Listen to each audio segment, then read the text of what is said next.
আমার কলকাতা নিউজ, কথা হবে সামনাসামনি।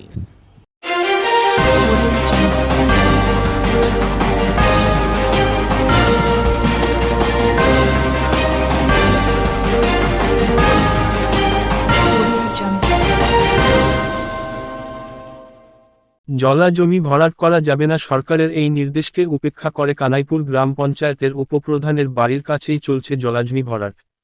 সব দেখেও চুপ প্রশাসন। 4 লক্ষ টাকা পঞ্চায়েতকে দিতে হবে ঘুষ, এই শর্তেই দীর্ঘদিন ধরে থাকা একটি দেবত্ব জলা জমি ভরাট করে দোকান তৈরির কাজ চালাচ্ছে কেন্দ্রীয় বাহিনীর কর্মী এ কে পাণ্ডে। আগের বোর্ডের পঞ্চায়েত প্রধান জলা জমি ভরাট আটকে দিয়েছিলেন, কিন্তু নতুন বোর্ড হওয়ার পরেই আবার রমরমিয়ে শুরু হয়েছে জলা জমি ভরাট। আর দীর্ঘদিন কানাইপুর বিশালক্ষী মন্দিরের সামনে পুরনো এই জলা জমি ভরাট হচ্ছে দেখে ক্ষোভ প্রকাশ করেছে এলাকার বাসিন্দারা। এই বিষয়ে জলা জমি যিনি কিনেছেন সেই কেন্দ্রীয় বাহিনীর কর্মী এ কে পাণ্ডে বলেন, তিনি পঞ্চায়েতে প্ল্যান পাসের জন্য গেছিলেন, সেখানে তার থেকে প্রথমে 20,000 টাকা ডেভেলপমেন্ট ফিস নেওয়া হয়। এরপরেও পঞ্চায়েত জানায় তারা প্ল্যান পাস করতে পারবে না, বিডিও থেকে প্ল্যান পাস করাতে হবে। তার আগে পঞ্চায়েত ইতিমধ্যেই তার থেকে 50,000 টাকা নিয়েছে, যার কোনো রসিদ তাকে দেওয়া হয়নি। আর এখন তিনি বিডিও থেকে প্ল্যান করিয়ে কাজ করার পরেও তাকে স্থানীয় পঞ্চায়েত সদস্য ও পঞ্চায়েত থেকে প্রথমে 2 লক্ষ আর পরে 4 লক্ষ টাকা চাওয়া হয়েছে। তিনি এই জলাজমি ভরাটের নিয়ম জানতেন না। আর পঞ্চায়েত যদি কাজ না করতে দেবে তাহলে তার থেকে এত টাকা কেন নেওয়া হলো? তিনি লোন করিয়ে কাজ করছেন আর পঞ্চায়েতকে এত টাকা দিয়েছেন, এখন কাজ বন্ধ হলে তার আত্মহত্যার পথ বেছে নিতে হবে। তিনি দেশ রক্ষার কাজ করেন আর তার থেকেই এভাবে ঘুষ নেওয়া হচ্ছে। এই বিষয়ে স্থানীয় পঞ্চায়েত সদস্য পিন্টু চক্রবর্তী বলেন, ওই জায়গাটা দীর্ঘদিন ধরেই পুকুর ছিল, তিনি জানতেন, তাই তিনি প্ল্যানে সই করেননি। আর তিনি কাজটা আটকে দিয়েছিলেন, কিন্তু জমির মালিক তাদের বলেছেন বিডিও থেকে প্ল্যান করিয়ে এনেছেন, তাই তিনি কিছু করতে পারেননি। আর এটা পুকুর ছিল, এটা সত্যি, কিন্তু যেহেতু বিডিও থেকে প্ল্যান করেছেন তাই পঞ্চায়েতের কিছু করার নেই। আর তিনি কাজ করতে দেওয়ার জন্য কোনো টাকা চাননি। এই বিষয়ে পঞ্চায়েতের উপপ্রধান ভবেশ ঘোষ বলেন, তিনি পঞ্চায়েত থেকে কোনো প্ল্যান পাস করেননি। যেহেতু ওখানে পুকুর ছিল সেই কারণেই তারা প্ল্যান পাস করেননি। আর বিডিও থেকেও প্ল্যান পাস করার সময় পঞ্চায়েতের কাছে ওই জমি সম্পর্কে কিছু জানতে চায়নি, তাই তারা কিছু করতে পারেনি। আর ঘুষ তারা কিছুই চায়নি, কাজটা তারা বন্ধ করবে। আর কানাইপুর গ্রাম পঞ্চায়েতের প্রাক্তন প্রধান আচ্ছিলাল যাদব বলেন, ওই কমিটির দেবত্ব সম্পত্তি, ওখানে নীল পুকুর ছিল, মানুষ নীল পুজোর সময় ওই পুকুরে চান করে পুজো করত। এই বিষয়টা তার জানা ছিল বলেই তিনি যখন প্রধান ছিলেন তখন তিনি ওখানে ভরাট করতে দেননি। কিন্তু এখন যদি কেউ টাকা নিয়ে এই বেআইনি কাজ করতে দেয় সেটা অন্যায়। আর এলাকায় এখন কিছু জমি মাফিয়া তৈরি হয়েছে, তাদের বিষয়ে প্রশাসনের দেখা উচিত। স্থানীয় এক বাসিন্দা পার্থ প্রদীপ ঘোষ বলেন, তারা ছোটবেলা থেকেই এখানে পুজোর পুকুর ছিল। আর একজন দেশের সৈনিকের থেকে ঘুষ নিয়ে কিভাবে এই বেআইনি কাজ করতে দেওয়া হচ্ছে সেটা লজ্জার। যিনি দেশ রক্ষার কাজ করেন তার থেকেও ঘুষ নেওয়া হচ্ছে। এই বিষয়ে বিজেপির মণ্ডল সভাপতি রাজেশ রজক বলেন, এটা খুব লজ্জার বিষয় যে একজন দেশের সৈনিকের থেকেও ঘুষ নেওয়া হচ্ছে। তৃণমূল পঞ্চায়েত দেশের সৈনিককে ছাড়ছে না, এই টাকা আসলে তৃণমূলের সবাই ভাগ পাচ্ছে। তারা বিজেপি দলের পক্ষ থেকে এর তীব্র নিন্দা জানাচ্ছে। বলছে না, শুধু গ্রাম পঞ্চায়েত বলেছিল আগে, আবার তারপরে ট্যাক্স কাটলো, তারপরে বললো ঠিক আছে, সব কিছু তোমার ঠিক আছে। হ্যাঁ, তারপরে আমি বললাম যে আমাকে প্ল্যান দিয়ে দাও, বলে প্ল্যানে আমি সই করবো না, তুমি যাও আগে ভিডিও থেকে প্ল্যান করে নিয়ে আসো। প্ল্যানে সই করবেন না কেন আমি জিজ্ঞেস করলাম, বলছেন না আমি করবো না। ঠিক আছে, আমি 50,000 টাকা এদেরকে ডোনেশন দিলাম। ওটা স্লিপ দিয়েছে? না, স্লিপ দেয়নি, অন্য লোক থেকে থার্ড পারসন। ওকে জামা কাপড়গুলো কিনে বাঁটো তোমরা, তারপরে হবে। তারপরে এখন 2 লাখ 4 লাখ টাকা চাইছে আমার থেকে। আমি পথে চাকরি করি, আমি কি করব? আমি তো মরে আছি, আমি তো লোন দিয়ে টাকা কিনেছি জায়গাটা। আমাকে আগে বলে দিত, আগে বোর্ড লাগিয়ে দিত যে এই জায়গাটা না বিক্রি হবে না। পঞ্চায়েতের তো উচিত ছিল, যখন ওই ঘেরা করেছিল লোকের, ওই জায়গাটা, ও পাশের জায়গাটা দেখো, পাশের জায়গাটাও একই দাগ, এই বাংলানো হয়েছে সবাই। আমার জন্যই হচ্ছে, 18 ফুট জায়গা নিয়েছি।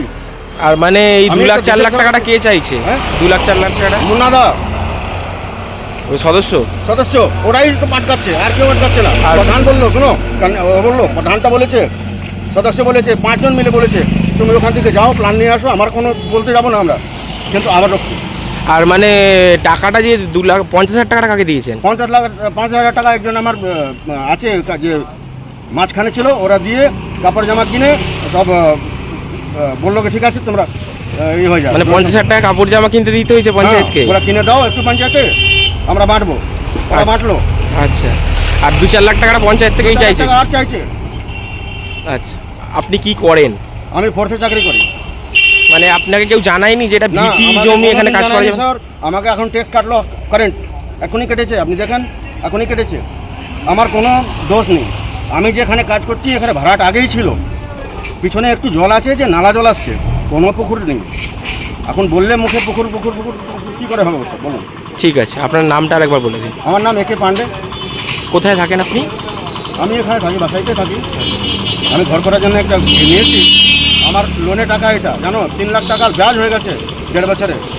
আমি মরে যাচ্ছি স্যার, আমার আত্মহত্যা করার কোনো নেই, আত্মহত্যা করে নেবো আর কিছু নেই। এটা আটকালে আমি এখন আপনাকে নিজে আত্মহত্যা করে নেব। না দেখুন, আমরা যখনই আমাদের চোখে পড়েছে, আমাদের পঞ্চায়েত যেখানে সদস্য ছিল তিনি পুরো কাজটা আটকেছে, তারপরে আমি প্রধান এসে কাজটা পুরো আমরা আটকে দিয়েছি।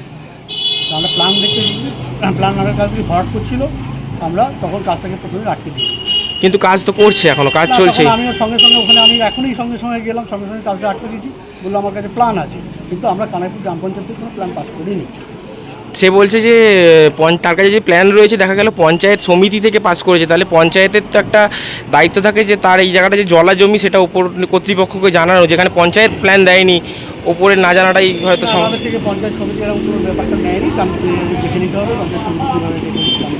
আর উনি যেটা একদম সরাসরি অভিযোগ করছে, পঞ্চায়েত এই কাজের জন্য 50,000 টাকা নিয়েছে, যেটা বলেছে কাপড় চোপড় কিনে দান করতে হবে, এছাড়াও এখন 2 থেকে 4 লাখ টাকা চাওয়া হচ্ছে তার থেকে। ওনার সাথে আমাদের এখন কোনো কথাই হয়নি। ডেভেলপমেন্ট ফিজ যেটা আমরা নিই, সেই ডেভেলপমেন্ট ফিজের রসিদ আমরা দিয়েছি। না, রসিদ ছাড়া 50,000 টাকার এখন 4 লাখ টাকার মতন। আমাদের সাথে ওনার সাথে কোনো কথাই হয়নি। আমরা যখন কথা বলেছি রাস্তার সামনে, ওপেন রাস্তার সামনে আমাদের পঞ্চায়েত সদস্য ছিল, ওনার সাথে এভাবেই কথা বলেছি আমরা। সম্পূর্ণ মিথ্যা কথা বলছি। ঠিক, এটা ব্যাপারটা হচ্ছে, এটা যখন ট্যাক্স কাটতে এসেছিলো আমার কাছে সই করার জন্য, আমি তখনই করিনি, আটকে দিয়েছিলাম। আটকে দেওয়ার পর তখন আমরা বললাম যে 20 থেকে 25 বছরের সার্চিং রিপোর্ট দিলে আমরা ট্যাক্স দেবো, তার আগে আমরা কোনো ট্যাক্স নেব না। তা সে নিয়ে এসছে আমার কাছে, তার ডকুমেন্টস আমার কাছে আছে, ও দিয়েছিল, তারপরে আমরা ট্যাক্সটা কেটেছি। কিন্তু ও যখন আবার এখানে ভরাট করতে গেছে তখন আমি গিয়ে এখানে আটকেছি, এবং আশেপাশে সব দোকানদাররা জানে। তো ও বলেছে না, এটা পঞ্চায়েতে আমি প্ল্যান জমা দিয়েছি। তো আমি তখন বললাম যে প্ল্যান জমা দিয়েছি, আমি সদস্য সই করিনি, এটা কিন্তু আমি করতে দেবো না। তারপরে প্রধান উপপ্রধান এসছে, কাজ বন্ধ করে দিয়েছে, কাজ এতদিন বন্ধ ছিল। এবং ও তখন আমাদের বললো যে আমি হাই অথরিটি থেকে প্ল্যান পাস করে নিয়ে আসবো। তখন আমরা বললাম ঠিক আছে, যদি হাই অথরিটি প্ল্যান পাস করে তখন দেখা যাবে, কিন্তু আমরা প্ল্যান পাসও করবো না, এইটা এইভাবে থাকবে, ভরাট করতে পারবেন না। সেই জন্যই ওরা ডাইরেক্টলি ক্যামেরার সামনে বলছে আনঅফিসিয়ালি কোনো রিসিপ্ট না দিয়ে 50,000 টাকা দিয়েছে পঞ্চায়েতকে, কিছু কাপড় জামা কিনে দিতে হবে বলেছে, যেটা দান করা হবে, সেই 50,000 টাকা দিয়েছে, এখন 2 থেকে 4 লাখ টাকা চাওয়া হচ্ছে তার থেকে। আমি জানি না, এটা মিথ্যা একটা অপপ্রচার। যেহেতু কাজটা আটকে গেছে, কাজটা আমিই আটকেছি, এবং ওখানে স্থানীয় যে দোকানদাররা ছিল তারা জানে আমি আটকেছি যে আপনি এই জমিটা ভরাট করতে পারবেন না, কারণ আমরা ছোটোবেলাতে দেখে এসেছি এটা একটা ডোবা, এটা একটা দেবত্ব সম্পত্তি। এবং যেহেতু সার্চিং রিপোর্ট দিয়েছে, আমরা পঞ্চায়েত ট্যাক্স কাটতে বাধ্য, আমরা সেইভাবে কেটেছি। কিন্তু প্ল্যান আমরা পাস করিনি, প্ল্যান সইও করিনি, প্ল্যান প্রথমভাবে পঞ্চায়েত থেকে কি বিডিওতে জানানো হয়েছিল যে এই জায়গাটায় দীর্ঘদিন ধরে ডোবা রয়েছে? কেননা হয়তো বিডিওর জানাটা বিডিওর কাছে গেছে না, এসডিওর কাছে গেছে, ন্যাচারালি এটা আমরা জানি না উনি কার কাছ থেকে জমা, কোথায় কি গেছে, প্ল্যান পাস করেছে কিনা সেটা আমরা জানি না। হ্যাঁ, প্ল্যান পাস দেখাচ্ছে, সেটা আমরা জানি না কে করেছে প্ল্যান পাস, তার দায়িত্ব। পঞ্চায়েত কিন্তু প্ল্যান পাস করেনি। আচ্ছা, দেখুন, যেখানকার ঘটনা বলছেন বিশ্বলক্ষ্মী মন্দির 100 বছরের মন্দির। মানে আমার 45-46 বছর বয়সে, আমি ছোটোবেলা থেকে, মানে ধরুন আমি জ্ঞানত 40 বছর ধরে দুপাশে দুটো পুকুর দেখছি, মন্দির দেখছি। এবং আমার বাবা 86 বছরে মারা গেছে, বাবাদের মুখেও শুনেছি ওখানে দুটো পুকুর ছিল। বিশ্বলক্ষ্মীতলা একটা ঐতিহ্যপূর্ণ মন্দির, ওখানে মানুষ পুজো দিতে ওই পুকুর ব্যবহার করত। আর যেটা শুনলাম, আপনার মুখেই শুনলাম যে কানাইপুর পঞ্চায়েত তার থেকে কোনো কারণে তাকে জমিটা ব্যবহার করতে দেওয়ার কারণে পয়সা চেয়েছে। তো উনি প্রফেশনালি বোধহয় দেশের সৈনিক, বোধহয় মিলিটারিতে আছে। তো যে দেশকে সুরক্ষা দেয় তার সঙ্গে এটা প্রতারণা। যদি টাকা সত্যিই চেয়ে থাকে, আমার কাছে এটা সঠিক তথ্য নেই, ওনার কথা অনুযায়ী যদি চেয়ে থাকে এটা ঠিক কাজ হয়েছে বলে আমার মনে হয় না, এটা তীব্র নিন্দা করছি। প্ল্যান স্যাংশন করার অথরিটিতে নিশ্চিতভাবে ভিডিও আছে, যদি ওখান থেকে হয়ে থাকে তাহলে ওটা নিয়ে আমার বলার মতন কোনো জায়গা নেই। কিন্তু হ্যাঁ, এটা ঠিক যে এটা পুকুর ছিল, এটা নীল পুকুর ছিল। নীল পুজো যখন হয় লোকেরা ওখানে স্নান করে দীর্ঘদিন ধরে কানাইপুরের মানুষ ওখানে পুজো করতে। আজকের দিনে কী স্থিতি আছে না দিয়েছে, কিন্তু যখন আমি প্রধান ছিলাম এটা আমার নজরে এসেছিলো, আমি কিন্তু সেই সময় কাজটা বন্ধ করে দিয়েছিলাম। এইটা বলেছি এই বেআইনি ভাবে এই জায়গা আপনি খরিদ করেছেন, আপনি কিন্তু ফোর্সে থাকলেও আপনার যদি আইনের জ্ঞান না থাকে তাহলে আমাদের কিছু করার নেই, আমি কিন্তু করতে দিই।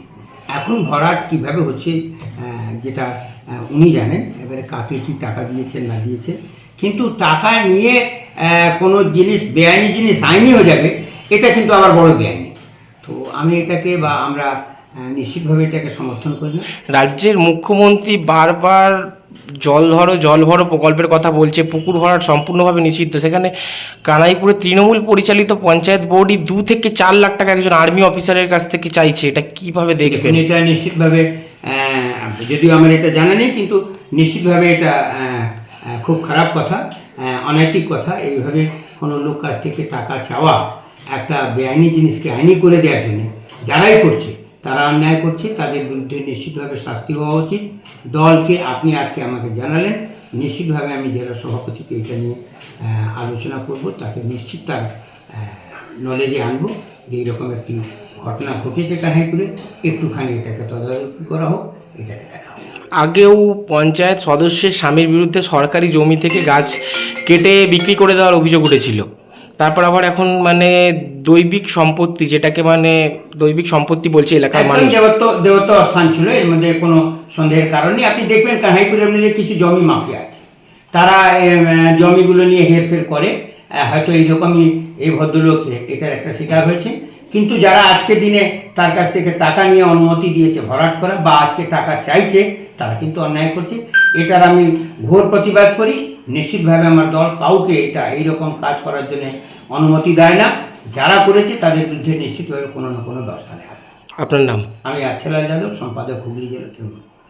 আপনি আগে পঞ্চায়েত প্রধান? আমি প্রাক্তন প্রধানও কানাইপুর গ্রাম পঞ্চায়েতে, প্রাক্তন পঞ্চায়েত সমিতির সহকারী সভাপতিও। তো সেই জন্য আপনাকে বললাম যে বিডিও অফিস থেকে যে প্ল্যান এসছে তাকে নিয়ে কোনো মানুষ যদি প্রশ্ন রাখছে তাহলে সেটা ঠিক না। খুব দুঃখজনক ঘটনা আর খুব নিন্দনীয়। আমরা এর আগেও দেখেছি স্কুলের যে গাছ কেটে বিক্রি করে দেওয়ার ঘটনা, আর পঞ্চায়েত সঙ্গে সঙ্গে ডিনাই করে দেয়, ওখানে সদস্যই বিক্রি করেছিল। আর এরপর এই সেনার খবর আমরা শুনছি। দেশের সেনা জেগে থাকলে আমরা নিশ্চিন্তে আমরা ঘর সংসার করতে পারি। এই টিএমসি পঞ্চায়েত এটাও ছাড়ছে না। টিএমসি পঞ্চায়েত মানেই দুর্নীতি, চুরি হয়। আর শুনছি 50,000, 2 লাখ, 4 লাখ, এটা একা খাচ্ছে না, এটা এরপর এমএলএ, এমপি, তারপরে কালীঘাটে পৌঁছে যাবে। আমার কলকাতা নিউজ, কথা হবে সামনাসামনি।